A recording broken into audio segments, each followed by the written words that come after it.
கிராமத்து பாரம்பரியம் நேயர்கள் அனைவருக்கும் அன்பான வணக்கம்.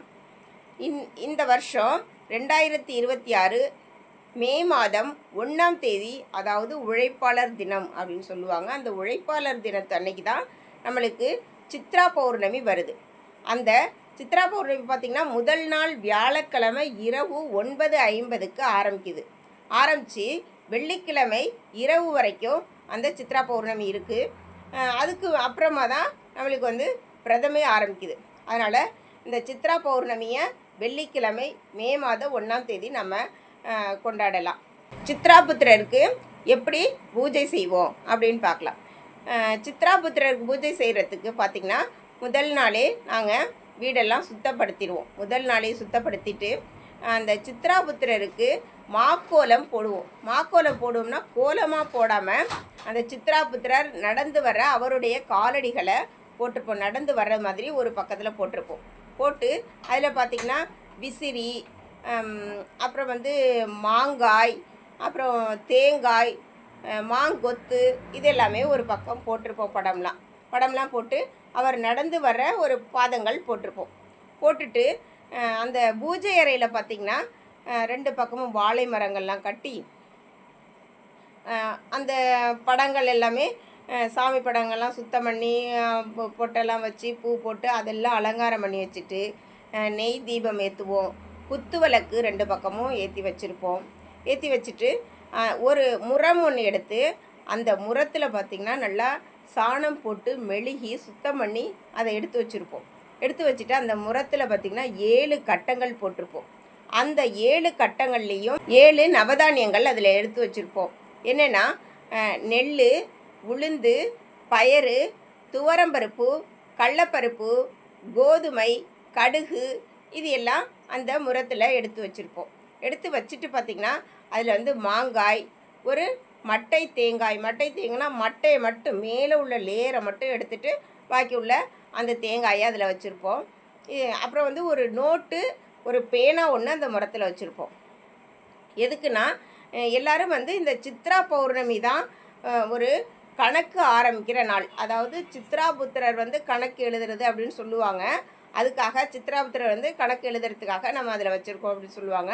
ஆனால் வருடத்தில் இந்த சித்ரா பௌர்ணமி அன்னைக்கு தான் கணக்கு ஆரம்பிக்கிற நாள். அதனால் அந்த நோட்டு பேனாவும் வச்சு அன்னைக்கு தான் கணக்கு ஆரம்பிக்கணும் அப்படின்னு சொல்லிட்டு அந்த நோட்டும் பேனாவும் அதில் எடுத்து வச்சுருப்போம். அப்புறம் 2 பக்கமும் பார்த்திங்கன்னா 2 இளநீர் சீவி வச்சுருப்போம். 2 பக்கமுமே 2 இளநீர் சீவி வச்சுருப்போம். அப்புறம் அந்த பச்சை பாலை, குருத்து பாலை இருக்குல்ல, அந்த பாலையை வெட்டி கொண்டு அந்த சாமிக்கு பக்கத்தில் வச்சுருப்போம். அன்னைக்கு பார்த்திங்கன்னா புது பானை எடுத்து வெண்பொங்கல் செஞ்சு, அதாவது சித்ராணி பொங்கல் அப்படின்னு சொல்லுவாங்க. சித்ராணி பொங்கல் செஞ்சு அதுக்கு அது மாங்காய் பச்சடி செஞ்சுருப்போம். அப்புறம் சித்ரா அன்னங்கள் செஞ்சுருப்போம். புளி சாதம், எலுமிச்சை சாதம், தேங்காய் சாதம், தயிர் சாதம் அப்படின்ட்டு சித்ரா அன்னங்கள் செஞ்சுருப்போம். இது எல்லாமே வச்சு சித்ரா புத்திரருக்கு பூஜை பண்ணிவிட்டு அதை எல்லாமே பூஜையெல்லாம் முடிச்சுட்டு அப்புறம் சித்ரா புத்திரர் திரும்பி போகிறாரு அப்படின்னு சொல்லிட்டு அந்த பூஜையெல்லாம் முடித்ததுக்கு அப்புறம் தான் அந்த திரும்பி போகிறதுக்கு அவருக்கு அந்த பாதங்கள் போட்டு அவரை அனுப்பி வைப்போம். ஏன்னா சித்ரா புத்திரர் போகிற பாதத்தையும் போட்டு வர பாதத்தையும் போட்டால் அவர் இந்த சாமி கும்பிட்ற வரைக்கும் அவர் இங்கே அப்படின்னு இந்த கிராமத்தில் ஒரு ஐதீகம். சாமி கும்பிட்ற வரைக்கும் இருக்க மாட்டார். அதனால் அவர் பூஜையெல்லாம் முடித்ததுக்கு அப்புறம் தான் திரும்பி போகிறது மாதிரி நாங்கள் பாதம் போடுவோம்.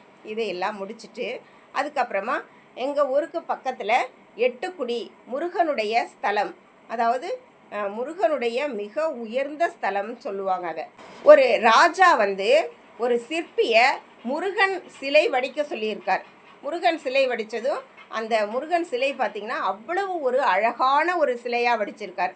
அதனால் இன்னமும் இவர் இந்த அழகான ஒரு சிலையை எங்கேயுமே வடிக்கக்கூடாது அப்படிங்கிறதுனால அந்த ராஜா அந்த சிற்பியோட கையை வெட்டிட்டாரு அப்படின்னு சொல்லுவாங்க. அந்த மாதிரி ஒரு முருகனுடைய மிக உயர்ந்த தெய்வீக ஸ்தலம் அந்த எட்டுக்குடி அப்படிங்கிறது.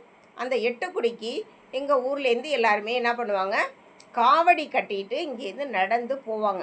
நடந்து போய் அந்த முருகனுக்கு அந்த பால் அபிஷேகம் பண்ணிவிட்டு மறுபடியும் திரும்பி வருவாங்க.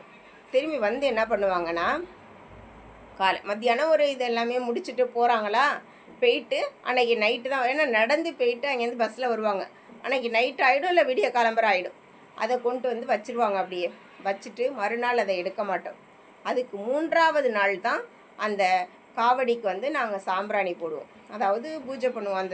அந்த காவடிக்கு பூஜை பண்ணிவிட்டு, பூஜை பண்ணுறது எப்படின்னா, அன்னதானம் செய்வோம்.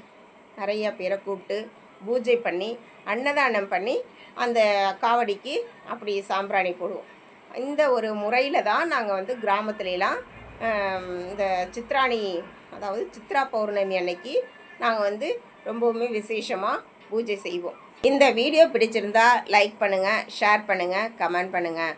நம்ம சேனலை சப்ஸ்கிரைப் பண்ணுங்கள். நன்றி, வணக்கம்.